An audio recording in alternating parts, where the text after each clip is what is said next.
let's dive into something I bet you don't think about that much. Okay. But that really carries us through life, right? Arch support. Yeah. We're going to unpack why it matters, Uh-huh. what it actually is, and how to tell if yours is really doing its job. This sounds good. Now, you might be surprised to learn that 70% of runners experience overuse injuries every single year. Wow. That's a lot. It is a lot. Yeah. And it kind of tells you something's not quite right with how you're supporting our feet. Yeah. And what's interesting is that a lot of people, when they think about arch support, Yeah. they assume the shoe itself is the source of that arch support. Taylor. But in reality, that's more of a marketing myth Right. than a structural reality. It's like you see a shoe with a big price tag and you're like, oh, this is going to be great for my feet. Exactly. Right. Exactly. The athletic footwear industry is massive. Huge. We're talking about an $80 billion market. Wow. But a lot of times those high prices are more about branding and aesthetics Right. than actual, like, targeted support. Yeah. Shoes are often designed for a mythical average foot, Right.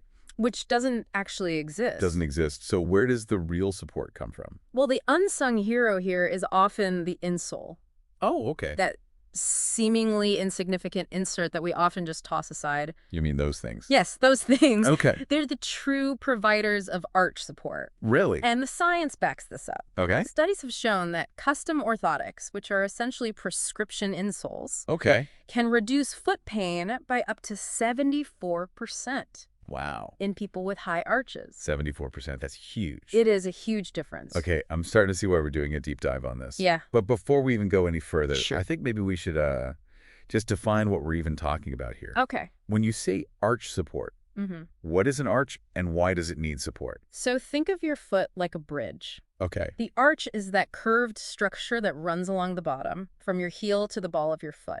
It acts as a shock absorber, distributing your weight evenly Okay. and helping you push off the ground with each step. Makes sense. So if the arch is like a bridge, what happens when it doesn't have proper support?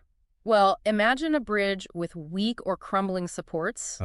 It's going to start to sag, Right. become unstable, and eventually it might even collapse. Yeah, not good. The same thing can happen to your feet. Without proper support, the arch can flatten out, leading to a condition called overpronation. Overpronation. What is that? Overpronation is when your foot rolls inward excessively as you walk or run. This can put stress on your ankles, knees, hips, and even your lower back. So it's like a chain reaction. It's like a chain reaction of misalignment. Wow. I had no idea that something as simple as like a flat foot could have such widespread effects. It's all connected. Really? And that's why understanding your arch type is so important. So how do you know what kind of arch you have? Like, is there a test? There are a few ways to determine your arch type. One simple method is the wet footprint test, I've heard of that one. where you wet your feet and step onto a piece of paper. Right. So you can tell if you have a high arch or a flat foot or something in between based on like the shape of your footprint. Exactly. Yeah. But there's another test that's even more relevant to our deep dive today. Oh, okay. It's called the wet noodle test. I like where this is going. And it helps you assess the quality of your current arch support. All right. Tell me about this wet noodle test. Super easy. Okay. Just take the insole out of your shoe, Okay. the one you wear most often, Right. hold it by the heel end, Okay.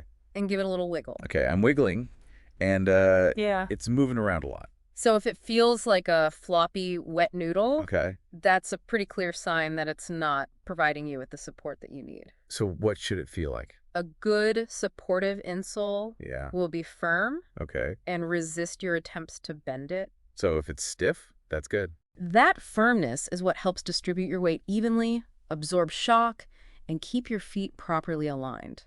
It's almost counterintuitive. It might seem that way, Yeah. but remember, we're talking about support, not cushioning. Yeah. You want your insole to provide a stable base for your foot, Right. not just a soft, squishy feeling.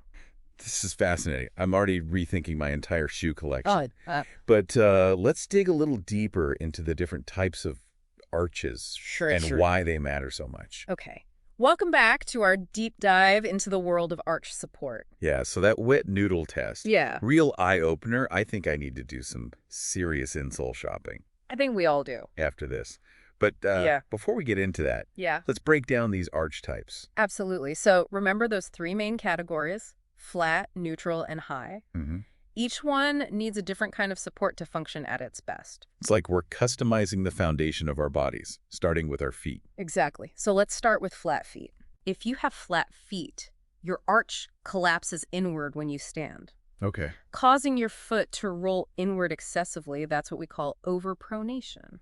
We talked about overpronation before, but why is it such a big deal? Right. Like, it seems like a really subtle thing how your foot moves. It might seem subtle, Yeah. but it can lead to a cascade of problems Okay. when your foot overpronates. Yeah. It doesn't absorb shock as efficiently. Okay. You're putting extra stress on your joints and muscles. So like your knees and your hips and stuff. Exactly. This can lead to plantar fasciitis, shin splints, knee pain, and even back problems. So it's not just about your feet, it's like your whole body's alignment. Precisely. And that's where the right insole can make a world of difference. Okay. For flat feet, you need an insole with firm arch support Okay. and something called medial posting. Medial posting, what's that? It's a denser area on the inner side of the insole Okay. that helps to counteract that inward roll. So it's like a built-in correction These. for your foot's natural tendency to overpronate. Mm-hmm. Interesting. So what about people with neutral arches? Right. Do they even need insoles? Neutral arches are considered the ideal foot type, Okay. with a natural, healthy arch that distributes weight evenly. Okay. But even with neutral arches, Yeah. you can benefit from some cushioning and support, Right. especially if you're active or spend a lot of time on your feet. Okay, that makes sense. So even a well-built bridge needs some maintenance. Exactly. Okay. And then we have high arches, Right. which is what I have, Yeah. and what a lot of runners have. And what a lot of runners tend to have. Yes. High arches don't absorb shock as well, Mm-hmm. leading to more stress and strain on the feet and legs. See, that explains why my calves are always so tight. Yeah, exactly. So what kind of insoles are best for high arches? People with high arches typically need insoles with extra cushioning Okay. and flexibility. Okay. Think about it. A high arch acts like a tightly drawn bowstring. You need an insole that allows for that natural spring without putting undue pressure on the surrounding muscles and tendons. See, it's about finding a balance between support and flexibility. Exactly. Okay, that makes sense. Mm-hmm. But what if you have like a particularly tricky foot, Right. or you're dealing with a specific condition? Yeah. Are over-the-counter insoles enough? That's where custom orthotics come in. Got it. They're like the haute couture of the insole world, Ooh, I like that. tailored to your unique foot shape and needs. So how do they actually work? It starts with a podiatrist taking a detailed impression of your foot, like a mold. Oh, wow. This captures all the nuances of your arch, Okay. your heel, even your toes. So it's not just about the arch, it's like the whole structure of your foot. Exactly then. Using that mold, Mm-hmm. they create a custom insole that provides targeted support Okay. and correction exactly where you need it most. So it's like having a personal architect for your feet. Exactly. Sounds amazing, but I'm guessing they're not exactly cheap. They can be an investment, for sure. Yeah. But think of it this way. Yeah. You're investing in the health of your feet, Right. which in turn impacts the health of your entire body. Okay, that's a good point. So how do you know if custom orthotics are the right choice for you? If you're dealing with chronic foot pain, have a specific medical condition like diabetes or arthritis, or if over-the-counter insoles just aren't cutting it, Right. then it's definitely worth consulting with a podiatrist. That makes sense. But let's say custom orthotics aren't in the cards right now. Okay. How do you go about choosing the right over-the-counter insoles? Right. Because it can be so overwhelming, Yeah, you're absolutely right. standing in the aisle with all those options. It can be a bit like navigating a minefield of foam and gel, Yeah. but with a little knowledge, you can make an informed decision. Okay. First, remember that arch type is key. Mm-hmm. Look for insoles that are specifically designed for flat feet, neutral arches, or high arches. So start with the foundation. What else should you be looking for? Think about your lifestyle. Okay. Are you a runner, a walker, or do you mostly stand all day? Right. Different activities place different demands on your feet. Yeah, like a marathon runner is going to need different support than someone who works a retail job.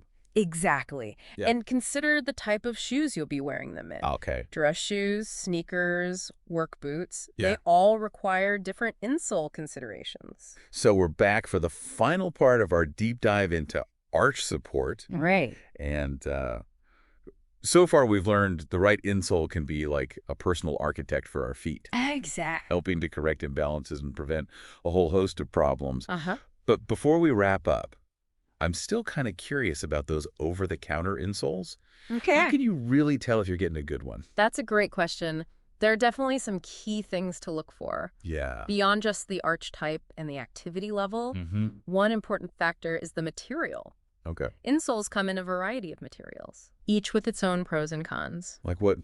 I've seen everything from foam to gel to like those weird cork-looking things. Right. Foam is a popular choice Mm. because it's lightweight and provides good cushioning, Yeah. but it can also compress over time, losing its support. Right? Gel insoles offer excellent shock absorption, Mm-hmm. but they can sometimes feel a bit bulky Okay. or trap heat. So you kind of have to weigh the trade-offs. Exactly. And then you have materials like leather or synthetic fabrics, Okay. which are often used in combination with other materials to provide breathability Mm-hmm. and durability. Right, because nobody wants like sweaty, smelly insoles. Exactly. So what about the actual shape of the insole? Yeah. Do those little bumps and ridges actually do anything? They can. Okay. Those features are designed to provide targeted support and cushioning in specific areas of your foot. Okay. For example, some insoles have extra padding in the heel to absorb shock, Mm-hmm. while others have metatarsal pads to support the ball of your foot. So it's almost like a mini massage for your feet. In a way, yes. I like that. And then you have insoles with contoured arches, Right. which provide more pronounced support for people with high arches. Okay. The key is to find an insole that feels comfortable and supportive for your individual needs. All right. So we've got materials and features covered. Yeah. Anything else? Don't forget about fit. Right. Make sure the insole fits comfortably in your shoe Yeah. without bunching up or sliding around. Mm-hmm. And if you can, try on different insoles before you buy them. Okay. Most stores have sample pairs you can slip into your shoes to get a feel for the fit and support. So it's like a test drive for your feet. Exactly. I love that. Yeah. But even with the perfect insoles, there's still one question I have. Okay. How do you know when it's time to replace them? That's another really important point. Okay. Insoles don't last forever. Right. They wear down over time, Yeah. losing their support and cushioning. Most experts recommend replacing them every 6 to 12 months, Okay. depending on your activity level and how much wear and tear they've experienced. So what are some signs that your insoles are on their last legs, so to speak? If you notice that the insole is visibly compressed or flattened, Okay. the fabric is worn or torn, Mm-hmm. the cushioning feels uneven or lumpy, Mm-hmm. your feet start to ache or feel uncomfortable after wearing them, Yeah. or you're experiencing new or worsening foot pain, Right. it's definitely time for a fresh pair. Okay, those are all pretty clear indicators. Yeah. I'll be paying closer attention to my insoles from now on, that's for sure.